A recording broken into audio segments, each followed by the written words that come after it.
स्वागत है आपका हमारे चैनल की एक और वीडियो में। वैम्पायर, जिन्हें कि आमतौर पर पिशाच, नर पिशाच या फिर रकत चूषक भी कहा जाता है। वैम्पायर वो सुपर नेचुरल मिथिकल क्रीचर हैं जो कि जीवित रहने के लिए इंसानों या फिर जानवरों का खून पीते हैं। आमतौर पर इन्हें मृत माना जाता है, जो कि खून पीकर अपनी ऊर्जा और अमरता बनाए रखते हैं। आज बात करेंगे वैम्पायर्स की शक्तियों के बारे में कि वैम्पायर्स के पास कौन कौन सी शक्तियां हैं। वैम्पायर्स के पास जो शक्तियां हैं वो हैं super human strength, super speed, super stamina, immortality, regeneration, healing power, super sense of site, super sense of hearing, super sense of smell, shape shifting, mind control, telepathy, telekinesis, teleportation, invisibility, wall crawling, खतरनाक bite, किसी को vampire बनाने की शक्ति, summoning power, shadow manipulation, dream manipulation, blood magic, ऐसी बहुत सी powers. तो बिना किसी देरी के वैम्पायर्स की इन पावर्स के बारे में जान लेते हैं। वैम्पायर्स की पहली पावर है सुपर ह्यूमन स्ट्रेंथ। जी हाँ, वैम्पायर्स की सुपर ह्यूमन स्ट्रेंथ किसी भी नॉर्मल इंसान से बहुत ही ज़्यादा होती है और ये सुपर ह्यूमन स्ट्रेंथ वैम्पायर्स को फाइट के दौरान बहुत ही ज़्यादा हेल्प करती है, क्योंकि वैम्पायर्स किसी भी भारी से भारी वस्तु को आसानी से उठा सकता है। तो ऐसे में फाइट के दौरान वैम्पायर्स को हराना बेहद ही मुश्किल साबित हो सकता है। और यदि फाइट रात को हुई तो रात के घोर अंधेरे में वैम्पायर्स बहुत ही ज़्यादा पावरफुल हो जाते हैं। ऐसे में वैम्पायर्स से फाइट लेना बेहद ही मुश्किल हो जाता है। तो ये पावर वैम्पायर को बेहद ही शक्तिशाली क्रीचर बना देती है। वैम्पायर की अगली पावर है सुपर स्पीड। जी हाँ, वैम्पायर्स की स्पीड किसी भी नॉर्मल ह्यूमन से बहुत ही ज़्यादा होती है और वैम्पायर पलक झपकते ही एक स्थान से दूसरे स्थान पर चले जाते हैं।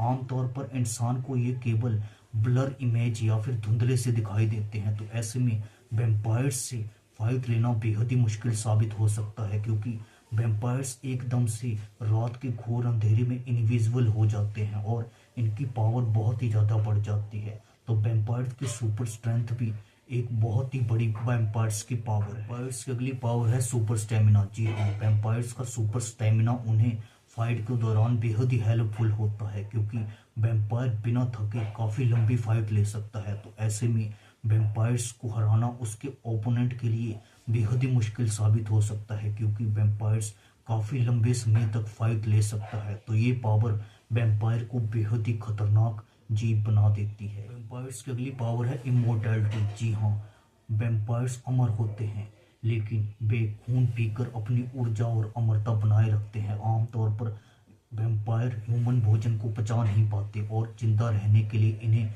खून की जरूरत होती है और वैम्पायर खून पीकर कई सालों तक जिंदा रह सकते हैं, क्योंकि खून पीने से वैम्पायर्स को ऊर्जा और अमरता दोनों ही प्रदान होती हैं। तो ऐसे में वैम्पायर्स की ये पावर उन्हें बेहद ही शक्तिशाली बना देती है। वैम्पायर्स की अगली पावर है रीजनरेशन। जी हाँ, वैम्पायर्स फाइट के दौरान घायल होने पर अपने डैमेज टिश्यू को फिर से रीजनरेट कर सकता है। तो ऐसे में ये पावर वैम्पायर्स को बेहद ही खतरनाक बना देती है, क्योंकि वैम्पायर्स आसानी से अपने टिश्यूज को रीजनरेट करके काफ़ी लंबी समय तक फाइट ले सकता है। तो ऐसे में वैम्पायर बेहद ही शक्तिशाली क्रीचर बन जाता है। वैम्पायर की अगली पावर है हीलिंग पावर। जी हाँ, वैम्पायर्स घायल होने पर आसानी से अपने घावों को हील कर सकता है। तो ऐसे में वैम्पायर को फाइट के दौरान ये पावर बेहद ही ज़्यादा हेल्पफुल होती है, क्योंकि वैम्पायर्स जब घायल हो जाता है तो आसानी से हील करके फिर फाइट्स में जा सकता है। तो ऐसे में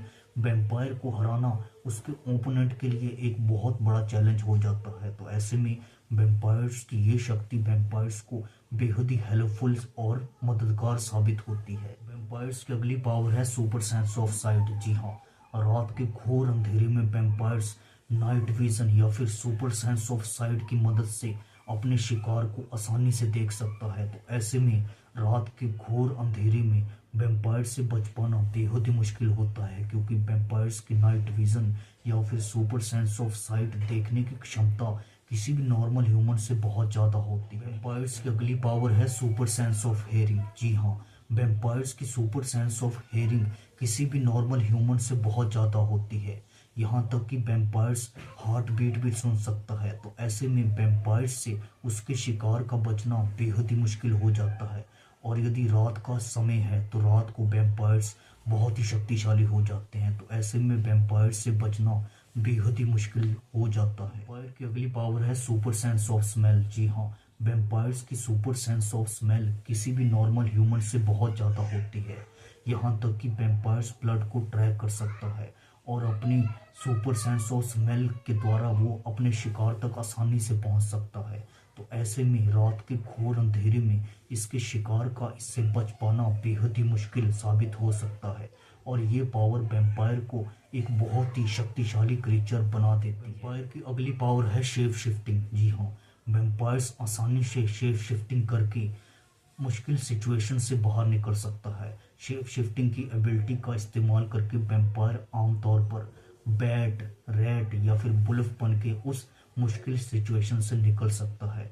तो ये पावर वैम्पायर्स को बेहद ही शक्तिशाली क्रिएचर बना देती है, क्योंकि मुश्किल सिचुएशंस में अपने ओपोनेंट से बचने के लिए वैम्पायर्स आसानी से शेप शिफ्टिंग करके बैट, रैट या फिर वुल्फ बन के वहां से निकल जाता है। तो ये पावर वैम्पायर को बेहद ही शक्तिशाली जीव बना देती है। वैम्पायर की अगली पावर है उड़ने की पावर। जी हाँ, वैम्पायर्स की ये पावर उन्हें बेहद ही शक्तिशाली जीव बना देती है, क्योंकि वैम्पायर एक स्थान से दूसरे स्थान पर उड़कर आसानी से जा सकता है। तो ऐसे में इनके शिकार का इनसे बच पाना बेहद ही मुश्किल हो जाता है, क्योंकि वैम्पायर्स लंबी से लंबी दूरी आसानी से तय कर सकता है और आसानी से अपने शिकार को अपने जाल में फंसा सकता है। तो ऐसे में ये पावर वैम्पायर्स को बेहद ही शक्तिशाली बना देती है। वैम्पायर्स की अगली पावर है वॉल क्रॉलिंग। जी हाँ, वैम्पायर्स आसानी से वर्टिकल सरफेस या फिर सीलिंग पर चढ़ सकता है। तो ऐसे में वैम्पायर्स से बचना बेहद ही मुश्किल हो जाता है, क्योंकि वैम्पायर्स आसानी से किसी भी दीवार पर चढ़ सकता है और उस टाइम वैम्पायर से बच पाना बेहद ही मुश्किल हो जाता है। और वैम्पायर्स से उसके शिकार का बचना और भी मुश्किल हो जाता है, क्योंकि वैम्पायर्स इस पावर का इस्तेमाल करके आसानी से अपने शिकार के पास पहुंच जाता है। वैम्पायर की अगली पावर है टेलीपोर्टेशन। जी हाँ, वैम्पायर्स के पास भी टेलीपोर्ट करने की पावर होती है, जो कि वैम्पायर्स को बेहद ही शक्तिशाली जीव बना देती है। वैम्पायर जब चाहें एक स्थान पर अपीयर होते हैं और कहीं और डिसअपीयर हो जाते हैं। और ये पावर वैम्पायर को बेहद ही शक्तिशाली जीव बना देती है, क्योंकि वैम्पायर इस टेलीपोर्टेशन का इस्तेमाल करके एक स्थान से दूसरे स्थान पर आसानी से पहुंच जाता है। तो ऐसे में वैम्पायर्स से बच पाना बेहद ही मुश्किल होता है और ये पावर वैम्पायर्स को बेहद ही शक्तिशाली क्रिएचर बना देती है। वैम्पायर की अगली पावर किसी को भी वैम्पायर बनाने की शक्ति। जी हाँ, वैम्पायर बाइट यानी वैम्पायर के काटने से ये अपने विक्टिम को आसानी से वैम्पायर में बदल देते हैं और ये अपने विक्टिम को मेंटली कंट्रोल कर लेते हैं। इसके बाद वैम्पायर्स का विक्टिम इनके पूरी तरह कंट्रोल में आ जाता है और वैम्पायर्स को ये पावर बेहद ही शक्तिशाली जीव बना देती है, क्योंकि फाइट के दौरान वैम्पायर्स के काटने से डायरेक्टली वो ओपोनेंट इनके कंट्रोल में आ सकता है और धीरे धीरे वैम्पायर बनने लगता है। तो ये पावर वैम्पायर्स को बेहद ही शक्तिशाली क्रिएचर बना देती है। वैम्पायर की अगली पावर है टेलीपैथी। जी हाँ, वैम्पायर आसानी से मेंटल कम्युनिकेशन करके अपने विक्टिम को जाल में फंसा सकता है। तो ऐसे में वैम्पायर से बच पाना बेहद ही मुश्किल होता है, क्योंकि वैम्पायर्स आसानी से अपने शिकार को अपने जाल में फंसा सकता है।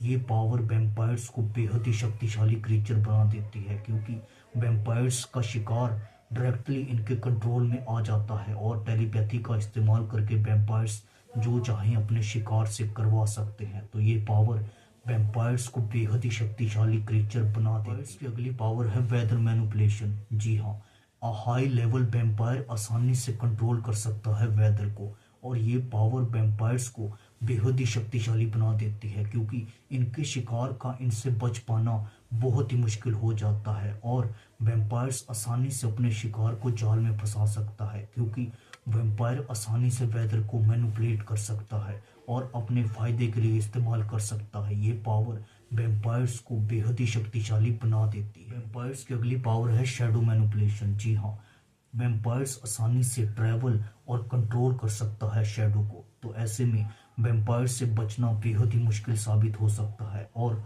रात के घोर अंधेरे में वैम्पायर्स की शक्ति और ज़्यादा बढ़ जाती है। तो ऐसे में शैडो मैनिपुलेशन करके वैम्पायर्स आसानी से अपने शिकार को जाल में फंसा सकता है और उस दौरान वैम्पायर से बचना बेहद ही मुश्किल साबित हो सकता है। तो ये पावर वैम्पायर्स को बहुत ही शक्तिशाली बना देती है। वैम्पायर की अगली पावर है ड्रीम मैनिपुलेशन। जी हाँ, वैम्पायर आसानी से किसी भी ड्रीम में एंटर हो सकता है और इन्फ्लुएंस कर सकता है अपने विक्टिम को। वैम्पायर की अगली पावर है ब्लड मैजिक। जी हाँ, वैम्पायर्स आसानी से ब्लड को मैनिपुलेट करके उसे हीलिंग के लिए इस्तेमाल कर सकता है और फाइट के दौरान ये पावर वैम्पायर को बहुत ही मदद करती है, जो उसे एक शक्तिशाली क्रीचर बना देती है। वैम्पायर की आखिरी पावर है समनिंग पावर। जी हाँ, वैम्पायर आसानी से बैट, रैट या फिर वुल्फ को बुला सकता है, जो कि उसे मुश्किल सिचुएशन से बाहर निकलने के लिए बहुत ही ज़्यादा हेल्प करते हैं। तो ये पावर वैम्पायर्स को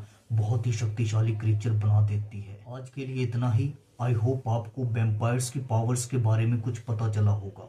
आप हमारे चैनल के साथ बने रहें, हम ऐसी और वीडियोस लेकर आते रहेंगे। तब तक के लिए आप देखते रहिए एक्सपोज सीक्रेट।